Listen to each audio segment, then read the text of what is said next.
नमस्कार दोस्तों, आज हम बात करेंगे आसाम के अंदर मिलिटेंसी के बारे में।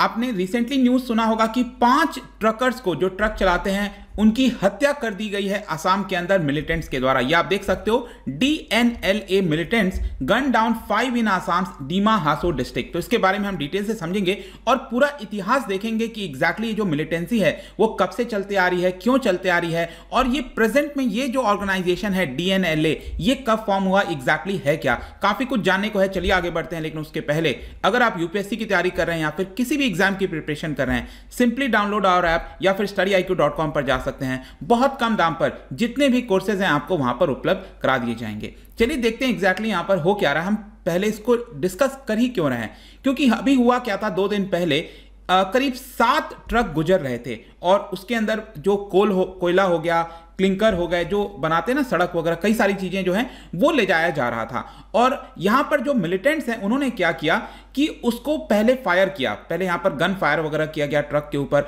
और जो ट्रक्स हैं उस पर आग लगा दी गई, जिसको देखकर करीब 5 जो ट्रकर्स हैं उनकी मृत्यु हो जाती है। अब ये एग्जैक्टली हुआ कहां पर है, सबसे पहले मैं आपको बता दूं, आसाम के अंदर जो हिल डिस्ट्रिक्ट है डीमा हासो। अब ये आप पूरा मैप देख सकते हो आसाम का, इसकी जो कैपिटल है दिसपुर, जो कि गुवाहाटी में आपको मिलेगा। यहां पर आप देख पाएंगे बेसिकली मेघालय के साथ ये जुड़ा हुआ है। और यहां पर जो मैं बात कर रहा हूं डीमा हासो की, सॉरी अगर मेरे से प्रोनाउंसिएशन वगैरह थोड़ा गलत हो रहा है तो, क्योंकि उधर का रीजन का है तो गलत हो सकता है। तो यहां पर डीमा हासो आप देख सकते हैं, ये आपको देखने को मिल रहा होगा। ये हिल डिस्ट्रिक्ट है, बेसिकली कर्बी एंगलोंग प्लेट्यू के बारे में आपने सुना होगा, डीमा हासो हो गया। तो ये जो इंसिडेंट हुआ है आपका डीमा हासो में हुआ है और इसका जो रीजन है वो भी इंपॉर्टेंट है, मेघालय के साथ भी इसका बॉर्डर जुड़ता है। अब देखिए यहां पर ये जो DNLA है, अब जिसने ये कराया है, जो इंटेलिजेंस इनपुट आई है उसके आधार पर पता चला है कि इस अटैक के पीछे डिम्सा नेशनल लिबरेशन आर्मी, ठीक है, DNLA इसको बोला जा रहा है, ये इसके पीछे था। अब ये DNLA के मैं आपके बारे में बताऊं तो ये कोई बहुत पुराना ऑर्गेनाइजेशन नहीं है। वैसे मिलिटेंसी अगर आप देखोगे इस पूरे रीजन के अंदर, मैं आपको आगे बताऊंगा, वो काफी लंबे समय से चलते आ रही है। उसका कारण दूसरा है। लेकिन DNLA ये रिसेंटली फॉर्म हुआ एक इंसर्जेंट ग्रुप है, 2019 में बताया जाता है कि इसको फॉर्म किया गया है। ऑल्दो इन्होंने इसकी रिस्पॉन्सिबिलिटी नहीं ली है, इनका कहना है कि हमने ये अटैक नहीं कराया गया, लेकिन इंटेलिजेंस के माध्यम से यही पता चला है कि इन्हीं के द्वारा कराया गया है। तो देखिए 2019 में जब ये बनाया गया था तो इनका जो कमिटमेंट था वो ये था कि एक नेशनल स्ट्रगल छेड़ा जाए, ताकि ये जो पूरा रीजन है डिम्सा हासो, ये जो पूरा डिस्ट्रिक्ट की हम बात कर रहे हैं, ये बेसिकली एक प्रकार का सॉवरेन इंडिपेंडेंट नेशन चाहते हैं, एक अलग सा ही देश चाहते हैं। अब ये बड़ा ही मुझे को सोचकर अजीब सा लगता है कि अलग अलग देश के अलग अलग हिस्से में आप देखेंगे ये जो कुछ छोटे मोटे लोग होते हैं वो लोग अलग ही देश चाहते हैं। अब जाना कहाँ चाहते हैं, आप खुद इमेजिन करके देखो, अगर वो लोग पूरा ये देश चाहेंगे यहाँ पर, ये जाएंगे कहाँ पर? अल्टीमेटली ये रहेगा तो भारत में, पूरी तरफ से ये भारत से ही घिरा हुआ है। तो करना क्या चाहते हैं, इनका एग्जैक्टली एम समझ नहीं आता है, लेकिन स्टिल यहां पर सोवरेन इंडिपेंडेंट नेशन चाहते हैं ये डिम्सास के लिए। और इनका मेन एम यही है कि एक प्रकार का ब्रदरहुड छेड़ा जाए, डिम्सा जो लोग हैं उनमें आपस में भाईचारा हो, एक प्रकार का ट्रस्ट और फेथ बिल्ड करना चाहते हैं आपस के कम्युनिटी में। और बेसिकली अगर मैं इस ग्रुप के बारे में बात करूं, DNLA जो ग्रुप है आपका, ये चलता है एक्सटॉर्शन और टैक्सेशन के हिसाब से। उस पूरे रीजन में अगर आप देखोगे ना, इनफैक्ट नागालैंड वगैरह में भी थोड़ी बहुत अगर आप हिस्ट्री जानते हो उसमें, तो वहां पर जितने भी मिलिटेंसी चलते हैं ना वो एक्सटॉर्शन के बेसिस पर चलते हैं। जो बिजनेस हो गया उनसे हर महीने हफ्ता वसूली जो कहते हैं ना वो मांगी जाती है। कई बार जब आप जा रहे हो रास्ते में तो जो टोल नाका वगैरह पड़ता है तो इनके खुद के टोल नाके होते हैं। तो इस तरह के एक्टिविटीज के माध्यम से ये लोग जो है पूरा अपना बिजनेस चलाते हैं, अपने आप को सपोर्ट करते हैं। और इसका जो सब्सटेंस है, एक प्रकार से आप कह सकते हो सपोर्ट मिलता है NSCN अगर आपको पता होगा, national socialist council of Nagaland, Isak Muivah, इसमें भी 2 ग्रुप हैं बेसिकली, लेकिन NSCN बेसिकली जो नागालैंड के अंदर मिलिटेंट ग्रुप है उनसे काफी हद तक इनको सपोर्ट मिलता है। और ये जो अभी रिसेंटली थर्सडे को अटैक हुआ था ट्रक के ऊपर, वहां पर बताया जा रहा है कि जो सीमेंट की फैक्ट्री है वहां से पूरा ट्रक जा रहा था और ये बेसिकली बिलोंग करता है डालमिया ग्रुप से। तो बेसिकली यहां पर ये बोला जा रहा है कि इन्होंने ये जो अटैक किया है ये एक प्रकार का मैसेज सेंड करने की कोशिश की है, सिर्फ डालमिया ग्रुप को नहीं, बाकी की जो बिजनेसेस हैं, बड़े बड़े इंडस्ट्रीज हैं, उनको एक प्रकार का मैसेज सेंड किया जा रहा है कि अगर आप हमें मनी नहीं भेजोगे, एक्सटॉर्शन के पैसे नहीं भेजोगे, तो हम आपके ऊपर इस तरह के अटैक करते रहेंगे। तो अब यहां पर ये जो क्वेश्चन आता है कि ये जो DNLA है ये डिम्सास को एक साथ रखने की कोशिश कर रहा है, आपस में एकजुटता रखने की कोशिश कर रहा है। तो ये डिम्सास एग्जैक्टली है कौन? तो इसमें आपको एक सबसे पहले चीज ध्यान रखनी है कि आसाम के अंदर जो लोग रहते हैं उसमें सबसे अर्लीस्ट सेटलर्स बताए जाते हैं। मतलब कि आसाम के अंदर सबसे पहले बसने वाले जो निवासी थे वो कहीं ना कहीं डिमसाज ही थे। और ये कौन से रीजन में, यहां पर आपको बहुत सारे एरिया मिलेंगे। एक तो डिमसा हास हो गया, कर्बी एंगलोंग जो प्लेटी हो गया पूरा, कचार जो डिस्ट्रिक्ट आप देख रहे हो, तो ये जो पूरा रीजन आप देखने को मिलेगा ना, तो यहीं पर ये बसे हुए थे। और इसके साथ साथ कुछ जो नागालैंड का हिस्सा है, यहां पर ये वाला हिस्सा, वहां पर भी ये लोग बसे हुए थे। और इनका रूल बेसिकली अहोम जो रूल था, अहोम जो किंगडम था उसके पहले से जाता है और डिमसा किंग्स बोले जाते थे। बेसिकली एक प्रकार का कामरूपा किंगडम था, उसी के डिसेंडेंट्स बताए जाते हैं ये जो डिमसाज हैं। और ये बड़े पार्ट्स में रूल किया करते थे, करीब 13 से लेकर 16th सेंचुरी के बीच में। और इनका यह भी कहना है कि हमारा जो कैपिटल है वो दीमापुर हुआ करता था। अगर आप इसकी थोड़ी ज्योग्राफी जानते होगे तो ये जो आसाम की बाउंड्री जोड़ रही है ना यहां पर नागालैंड के साथ, तो इसी बॉर्डर एरिया पर यहां पर एक टाउन है, एक सिटी है जिसका नाम है दीमापुर। तो इनका यह कहना है कि हमारा सबसे पहले जो कैपिटल है वो दीमापुर हुआ करता था। आगे चलकर हमारा जो कैपिटल है वो कचार डिस्ट्रिक्ट में शिफ्ट हो गया था। कचार डिस्ट्रिक्ट में यहां पर एक जगह है मैबांग, वहां पर ये शिफ्ट हो गया था। और एक काफी पावरफुल किंगडम बताया जाता था और ज्यादातर ब्रह्मपुत्रा जो रिवर बहती है उसके सदन वाला पूरा पार्ट ये लोग कवर किया करते थे।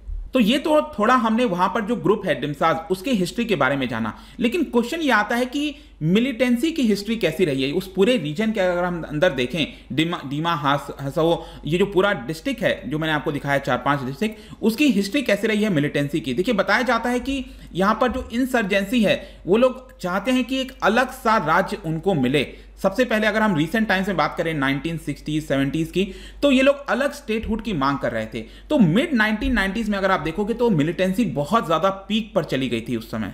और ये दोनों जो डिस्ट्रिक्ट हैं, कर्बी एंगलोंग और डीमा हासो, ये जो कर्बी एंगलोंग मैंने आपको दिखाया ये वाला, और जो डीमा हासो है, ये दोनों अगर आप देखोगे अभी प्रेजेंट में तो 6th शेड्यूल के अंदर ये प्रोटेक्टेड है। आपको पता होगा 6th शेड्यूल के अंदर क्या होता है, बेसिकली वहां पर जो ऑटोनॉमस काउंसिल है वो बनाई जाती है। तो नॉर्थ कचार हिल्स ऑटोनॉमस काउंसिल और कर्बी एंगलोंग ऑटोनॉमस काउंसिल, इसके माध्यम से वो गवर्न किए जाते हैं। बेसिकली इसके अंदर क्या होता है, उनको ज्यादा पॉलिटिकल ऑटोनॉमी दी जाती है, डिसेंट्रलाइज्ड गवर्नेंस होता है। मतलब कि वहां के जो लोग हैं, निवासी हैं, वो खुद से काफी हद तक चीजें डिसाइड कर सकते हैं। तो ये जो पूरा डीमा हासो का स्टेटहुड का डिमांड था, उनका कहना था कि हमें एक अलग से राज्य चाहिए।